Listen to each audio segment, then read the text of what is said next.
보이스피싱 피해 후 4개월이 지났습니다. 그동안 저는 정신적 경제적으로 매우 힘들어졌고 피해를 복구하기 위해 전전긍긍했으며 또 2차 피해를 방지하기 위해 여러 일들을 해야 했습니다. 내 삶을 망치게 한 사기범들을 죽도록 증오하게 됐고 반드시 검거돼서 대가를 치르길 바랬습니다.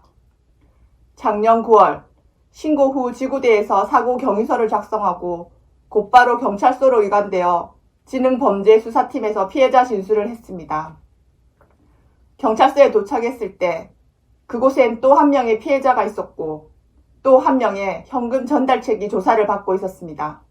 잡혀온 전달책은 젊은 여성이었고 저는 바로 옆 책상에 앉아 피해자 진술을 했습니다. 제가 돈을 전달했던 그 사람들의 얼굴이 생생하게 떠올라 고통스러웠습니다. 그래서 진술하는 내내 눈물이 나왔고 울먹이며 답을 했습니다. 그러자 옆자리 수사관께서 그 전달책에게 당신 같은 사람들 때문에 저런 피해자가 생기는 거라며 화를 내셨습니다. 옆자리에서 보이스피싱 현금 전달책이 조사를 받고 있는 상황이 너무 괴로웠습니다. 빨리 그 자리에서 벗어나고 싶었습니다. 그 여성은 남편이 수상하게 여겨 신고를 했고 피해자에게 피해 금액을 주는 조건으로 합의를 하려는 걸로 보였습니다. 1시간 넘게 진술서를 작성하고 나서 사건 사고 확인서를 발급해 주셨고 당장 처리해야 할 일들을 알려주셨습니다. 넋이 나간 상태로 경찰서를 나왔고 내 돈을 가져간 전달책도 꼭 잡히길 바랬습니다. CCTV를 확인하면 시간은 좀 걸리겠지만 잡힐 거라 믿었습니다. 그래서 피해 금액의 일부라도 찾을 수 있길 간절히 바랬습니다. 한 달 뒤 다른 경찰서에서 전화가 왔습니다. 비슷한 시기에 잡힌 피해자가 있었는지 인상착의를 자세하게 물어봤습니다. 그러나 아쉽게도 제 돈을 받아간 사람이 아닌 것 같았습니다. 2달 후 12월에 수사 중이나 특정할 만한 단서를 찾지 못했다는 문자를 받았고 5일 후에 지방검찰청으로 사건을 인계했다는 문자를 받았습니다. 경찰서에 전화해서 내용을 물어보니 사건을 종결시키기 위해 검찰로 인계하는 거라 했습니다. 사기범들이 잡히길 바랬고 돈도 찾을 수 있을 거라 생각했는데 담당 수사관께서는 제대로 확인되는 CCTV가 하나도 없다고 했습니다. 어떻게 내 사건만 이럴 수 있을까? 그 많은 CCTV에 왜 내 돈을 가져간 범인들을 찍히지 않았을까요? 간절했던 바람이 사라졌고 이내 한숨이 나왔습니다. 그동안 노력했을 수사관님께 감사하다고 말씀드렸습니다. 며칠 후 빠른 피해 회복을 기원한다는 내용과 함께 기소 중지 의견으로 송치했다는 사건 처리 결과 통지서를 우편으로 받았습니다. 3개월 동안 내 돈을 가져간 전달책은 잡히지 않았고 지금까지 별다른 소식은 없습니다. 그렇지만 검거될 거라 믿습니다. 아니, 믿고 싶습니다.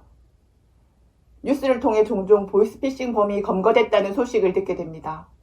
은행 직원이 눈치를 채거나 CCTV를 통해 또는 경찰을 대동해 검거됐다는 등입니다.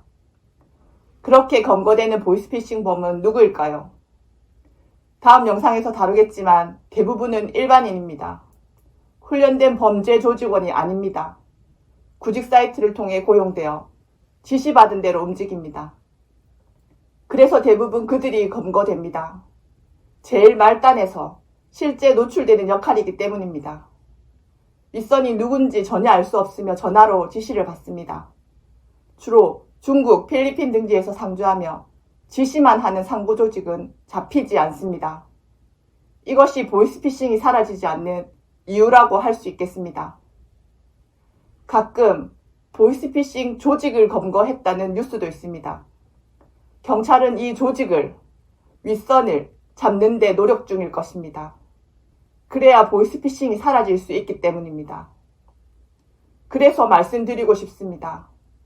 신고해봐야 소용없을 거라는 생각에 신고를 포기하지 마십시오. 소액이든 고액이든 반드시 신고를 하셨으면 합니다.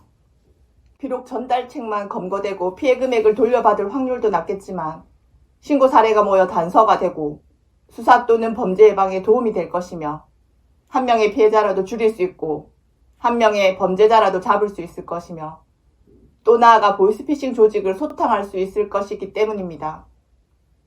저는 전달책이 검거됐다는 소식과 함께 피해 금액 일부라도 받았다는 결과를 전해주고 싶었습니다. 그러나 그렇게 되지 못했습니다. 같은 피해를 당하신 분들은 좋은 결과가 있었으면 합니다.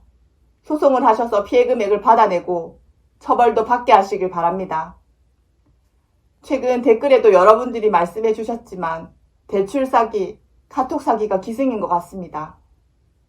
피해를 당하신 분들에게 진심으로 위로의 말씀을 드립니다. 제가 뭐라도 해드릴 수 있으면 좋겠다는 생각을 하게 됩니다.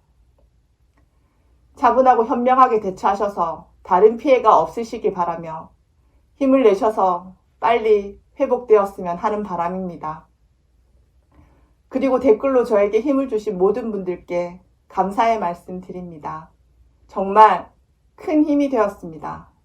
그리고 힘을 내겠습니다. 감사합니다.